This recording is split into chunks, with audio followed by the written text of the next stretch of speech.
Hey Tears, how are you doing? Thanks for stopping by again to watch another video. If you're here for the first time and you're not familiar with my channel, my name is Riley and I'm a former Jehovah's Witness. So today I want to talk about fear of Armageddon. Now, if you're somebody who's physically in the organization but mentally out, so for all intents and purposes, you're still an active Jehovah's Witness, but you no longer believe in the teachings. Or if you are actually out of the organization and no longer believe in the teachings, you may still have a residual fear of Armageddon. You may sometimes think to yourself, well, what if I'm wrong? What if Armageddon is a real thing and it's coming and I'm going to die?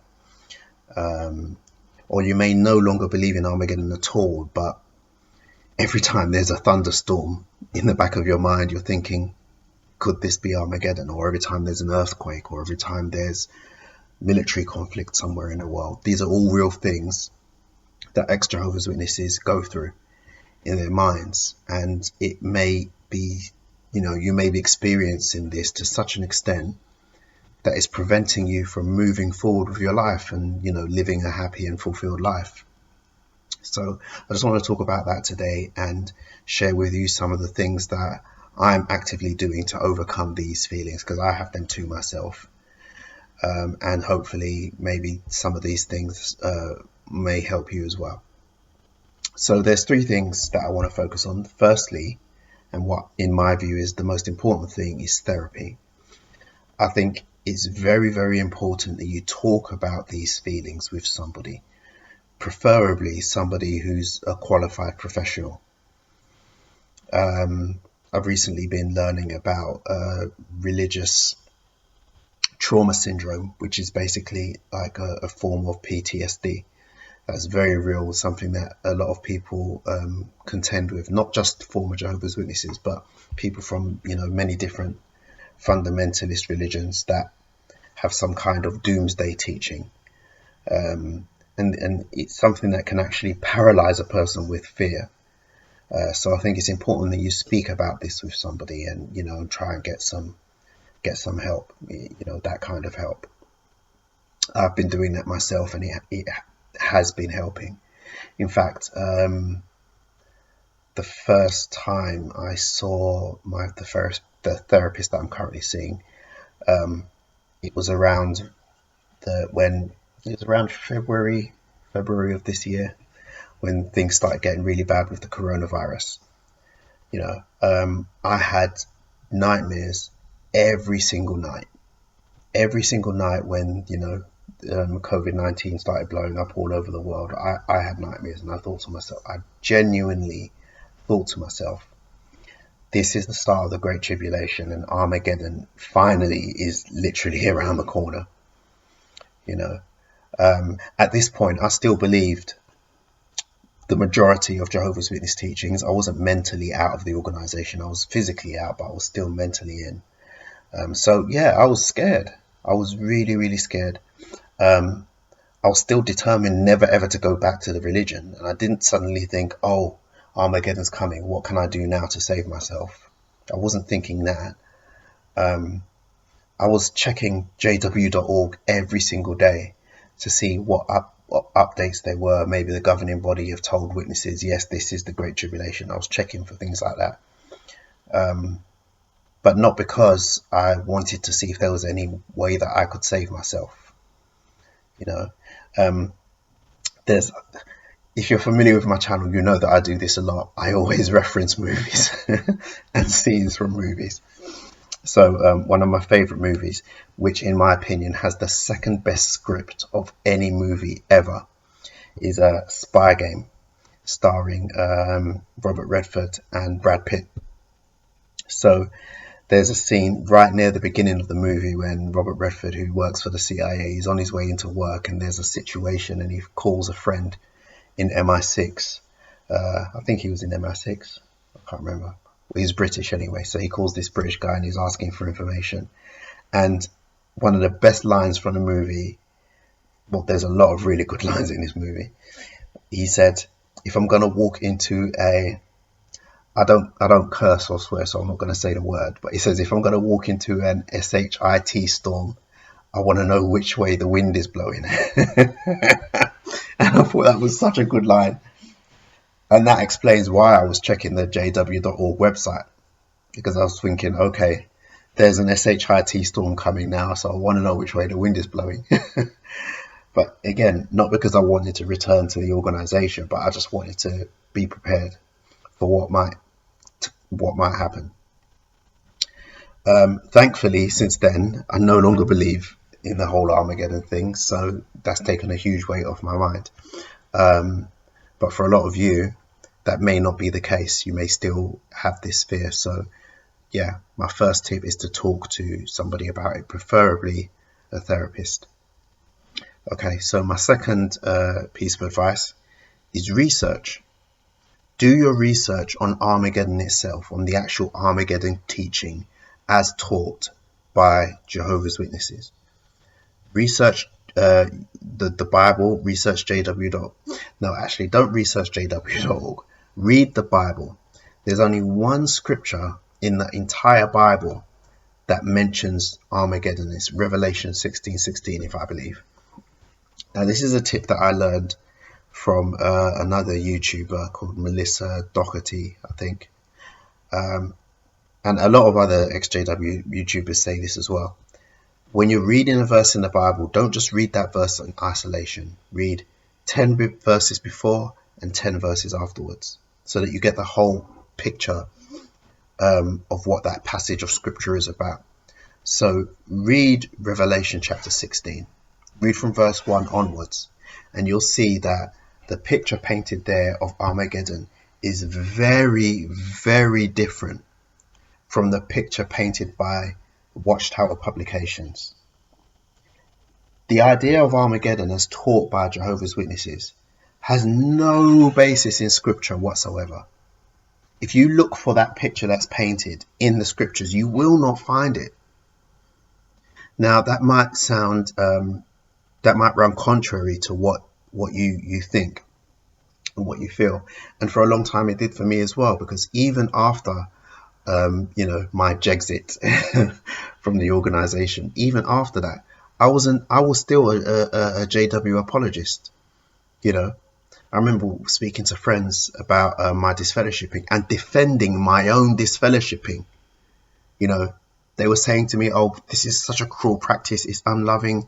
And I was actually I was taking the organization's side in disfellowshipping me. Because as far as I was concerned, it's based in scripture and it's based on the Bible and it's all right and correct. I know differently now, but the only reason why you might feel that way, that everything Jehovah's Witnesses believe is based in the Bible, is because that's a message that's been repeated to you until you've believed it. The way to make a lie into the truth in the minds of the people hearing it is just repetition. If you hear over and over again, everything we believed is based in the Bible, everything we believe is based in the Bible, over and over again for years, you will accept that as being fact without question, even when the evidence for that not being the case is right in front of your eyes. You won't see it. That will become a deeply ingrained truth in your mind and your heart, whether or not it's actually the truth. Another example of that is this whole new light thing, which is another video in and of itself. But that scripture that is used to explain the new light doctrine, it has nothing to do with progressive understanding or knowledge being revealed to you over a period of time. Nothing to do with it whatsoever. You read that scripture about the light getting brighter. Nothing to do with revealed knowledge. It's about a person's life course, the path that they're following in life, and how if they're a righteous person, they become more and more righteous over time. Just like a light getting brighter and brighter as you get closer to it. Nothing to do with knowledge or understanding or truth being revealed gradually. Nothing whatsoever. The scripture's taken completely out of context, which, Watchtower likes to do a lot. So research Armageddon, read about Armageddon in the Bible, compare what the Watchtower teaches about what Armageddon is with actual scriptures in the Bible and see if they add up. I'm sure you'll find that they don't. And once you can prove to yourself that they don't, then maybe, possibly, you know, it might take the burden of impending doomsday of Armageddon off of your mind. I know that's certainly worked for me, you know, convincing myself that Armageddon isn't an actual thing has made me a lot less scared of it. I mean, I still do, every time there's a thunderstorm, have that little thing in the back of my mind. But by and large, I don't think about Armageddon anymore because I no longer believe that it's a thing. Okay, so that's something that might help you. Do your research on Armageddon. Now, as a counter argument to that, your inner Jehovah's Witness might be saying, well, some parts of the Bible are very figurative and they're not, you can't understand it just by reading that itself, which is why we have the faithful and discreet slave who gives us spiritual food at a proper time and who explains these things to us so that we can understand the meaning behind certain scriptures. This is what you might be saying as a counter argument to the fact that the scripture about Armageddon is not exactly the same as the way Jehovah's Witnesses teach it. But remember, the governing body, as they admitted in 2013, I think it was, or 2016, they are not inspired. They admit that themselves. It was written in a Watchtower. We are neither inspired or infallible. So if they're not inspired, then how do you know that their Armageddon doctrine is accurate? How do you know? You don't. They could be wrong. And if they are just imperfect people who are uninspired, so are you. You're an imperfect person who is uninspired as well. So what makes their teaching or understanding of the scriptures any different to yours or superior to yours? You're exactly the same. They don't have any special knowledge or special understanding that comes from Jehovah, because if they did, that would be inspiration, but they're not inspired. They've admitted that themselves. They're just working it out as they go along and figuring things out according to their own ideas, just like anybody else can. Oh yeah, by the way, there are some really good videos about Armageddon, the Armageddon teaching by John Cedars, well, by Lloyd Evans on the John Cedars channel. So I'm going to drop some links for those below. So please have a look at those. They might help. Okay. And lastly, ask yourself the question, even if Armageddon is a real thing, and even if it is coming, is it fair? Okay? Is it a fair thing to kill the vast majority of people on this planet who are not Jehovah's Witnesses simply because they are not Jehovah's Witnesses, or they had the opportunity to become a Jehovah's Witness and they rejected it, or they turned a Jehovah's Witness away from their door, you know, on a Saturday morning? Do they deserve to die because of that? Okay, this is something that I do myself. You know, I think to myself every time I have a fear of Armageddon or a question whether Armageddon is real or not, I think to myself, okay, let's just say that it is real. Armageddon is coming. Do I want to be on the Jehovah's Witness side of that? And the answer is no, I do not. I definitely do not. Especially now that I know that the vast majority of worldly people do not deserve to die for this. They just simply do not.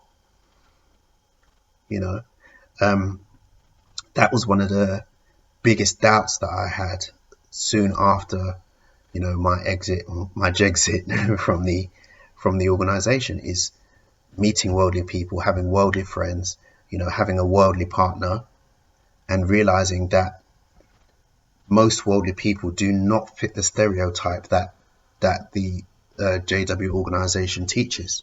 They just don't, you know. And fair enough, I don't know the majority of worldly people in the world, because there's 7 billion or 8 billion people in the world. Okay, and I don't know them all, and I only know a fraction of them. But just think about it logically. If the majority of people in the world fit the description or the stereotype that Watchtower teaches, the world just would not function as a place. It just wouldn't. Society would cease to function. Everything would just break down. It would be like those movies. I haven't seen any of them. Those Purge movies where everything is just total anarchy. It would be like that, but you know that it's not. Fair enough, bad things do happen in the world. A lot of bad things happen in the world, but then bad things happen in the truth as well. You know, I was speaking to a PMO friend. So a PMO is someone who's physically in the organization but mentally out. Okay, so I was speaking to this PMO friend, and I learned that somebody I know in the organization since I left has gone to prison for rape. You know, so bad things happen in the organization too. Bad things happen everywhere because human beings are sometimes good and sometimes bad. But the vast majority of human beings are either good or want to be good or trying to be good. You know, it's only a fraction of people that fit that stereotype that Watchtower pushes of what worldly people are like. Think about your activities over the past week or so. Okay, you may have gone to work or gone to school or gone to college, you know, traveled somewhere. In all of that time, over the past week, have you seen with your own eyes a crime committed? Not saying that crimes haven't been committed, but have you personally seen a crime being committed? Right? Were you the victim of a crime? Okay. Did somebody try to cheat you over the past week? Has someone tried to cheat you? Has anyone betrayed you over the past week? Has anyone insulted you over the past week, verbally or, you know, otherwise? Just think about what you've done over the past week, you know, and I'm not saying you haven't had any bad experiences. Maybe some of those things has happened to you, but are they the norm? What is your common weekly experience like? You walk down the street hassle-free. You travel on public transport hassle-free. You don't really see any particularly bad things happening. If everyone in the world was the way that Watchtower teaches, your week would be horrendous week after week after week. You know, most of your days would be bad ones. But that just simply doesn't happen. You know, always be wary when somebody tries to convince you that an extreme is a norm. Whether it's Jehovah's Witnesses, whether it's a political party or a socio-political group, or whoever, when somebody tries to convince you that an extreme case is the norm, you should be very, very skeptical, and you probably shouldn't listen to that person ever at all. Okay? So just have a think about that. Most worldly people are not the way that Watchtower makes out they are. And if they are not that way, then do they really deserve to die in Armageddon? You know, do they really deserve to die in Armageddon for that? Yeah. So these are the things that I think about to overcome my fear of Armageddon. I know if I had a choice, like if Armageddon is a real thing, and say if Armageddon came tomorrow and Jehovah gave me another choice, another chance, said, okay, everybody's dying, all non-Jehovah's Witnesses, all so-called bad people, worldly people are dying, but I'm giving you, Riley, another chance. You can come into the new world, you can survive Armageddon, you know, and be a Jehovah's Witness again. Or you can stay as you are and die with everyone else. Excuse me. I honestly would choose to die with everyone else. You might be saying to yourself, well, you're saying that now, but you know, there are things that are a lot worse than death. Of course, nobody genuinely wants to die. But there are some things that are worse than death. And if there is a God, I mean, I've spoken about this in a previous video. I do believe that we were created. I do believe that there was a creator. But I absolutely flat out reject the teaching of God that Jehovah's Witnesses teach. Yeah, Jehovah, as taught by Jehovah's Witnesses, does not exist as far as I'm concerned. But if he did, he's not someone that I want to worship by any means at all, even if it means that that will save my life. The God that Jehovah's Witnesses teach is not a nice person, and I would not want to be on his side or to give him worship. You know, I don't believe, thankfully, that he does exist, but if he did exist in the way that Jehovah's Witnesses teach, it's not for me. I'm all right, thanks. You know, I would not want to live in a world that is run by him. And I would not want to live in a world that is built literally on top of the bones of 7, 8 billion people who didn't deserve to die because they did not want to worship him. So that's how I deal with the whole Armageddon thing. Hopefully this might help some of you. Please share with me what your own thoughts on Armageddon, on what Armageddon is, in the comments. I'd love to hear your comments about that, or if there are other ways that you deal with Armageddon and your fear of it, please share those with me as well. I'd really be interested to see what they are. Okay, so thanks very much for watching, and I'll see you in the next one.